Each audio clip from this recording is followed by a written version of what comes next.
Hi, this is Steve with Priority Bicycles, and today we're going to go over how to fix a flat on your Classic Plus. The first thing we're going to want to do is flip our bicycle over. You want to make sure to be gentle with it so you don't scratch up your grips or seat. To fix a flat on your Classic Plus, all you need is a standard tire pump, an everyday rag, a tire lever, Phillips head screwdriver, a 10mm wrench, a 15mm wrench, and a 5mm Allen key. You'll also need a 700C by 35mm Schrader valve tube. Once you have your bike flipped over, we're ready to start disassembling your rear wheel. To start, we're going to want to grab our 5mm wrench and start detaching our shift control unit.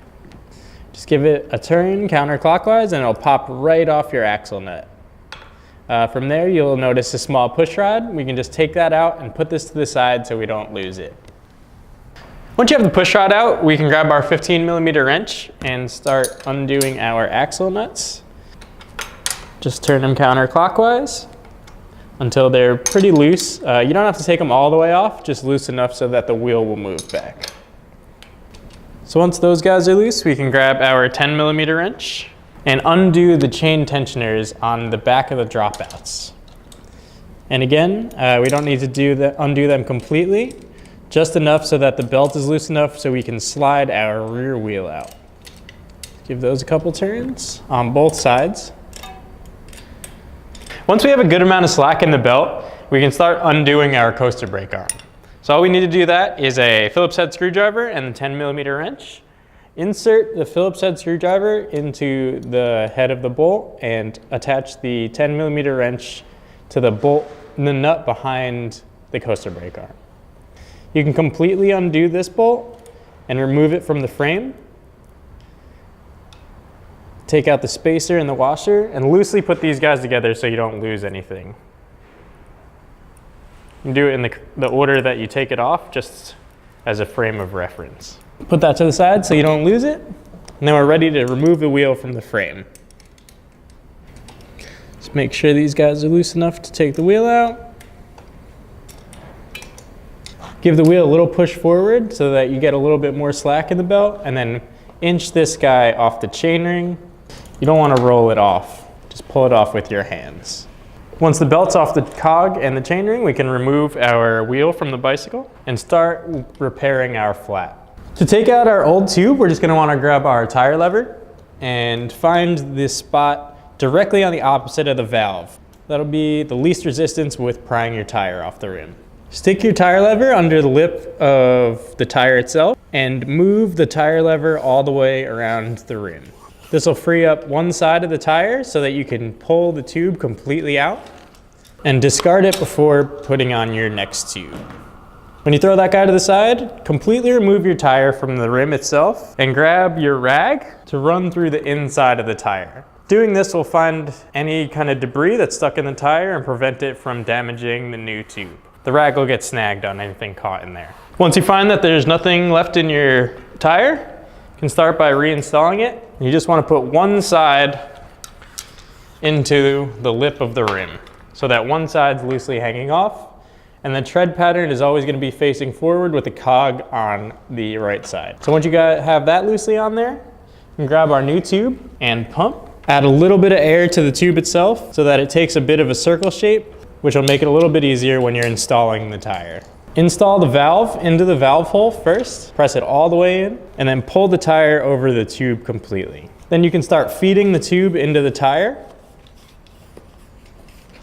while rocking the tire back. And once it's completely inside the tire, we're going to push up on this valve, hold the lip of the tire inside the rim so that both are in, and go all the way around, pushing our thumbs around and the lip into the rim until it's completely seated all the way around. Once it's seated inside the rim, give this valve a push to make sure that it's not snagged under anything. Pull it completely out, then we can start adding air to the tire. Push down on the tire directly on the opposite side of the valve. Push the pump head on and lift the lever down, and that'll lock that guy right onto the valve. Once you have the pump head locked down, we can start pumping up to around 80 PSI. Once you're up to 80, just pull this lever down and pop the head right off.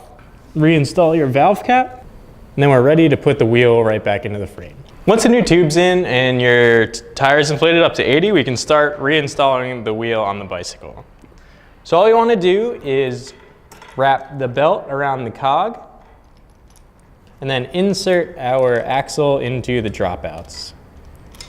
Make sure that the tensioners are on the inside of the frame and that the no-turn washer is facing towards the back and in the correct position so that it will slide directly into the dropouts. Push your wheel all the way forward and make sure that your belt is wrapped around the front chainring and the cog in the back. Once it's wrapped around both, we can start by adding some tension to the belt tensioners to make sure our wheel is tight and straight. So grab your 10mm wrench, give these guys a few turns on both sides to make sure that your belt is tight and even. Once you've got your belt tight and your wheel even in the dropouts, we can start by attaching our coaster brake arm again. So grab our nut and bolt and spacers, remove the larger spacer and one of the smaller spacers and locking nut, and insert the bolt through the coaster brake arm holder on the frame. Push the bolt through and then put the larger spacer through the bolt before pushing the bolt completely through the coaster brake arm.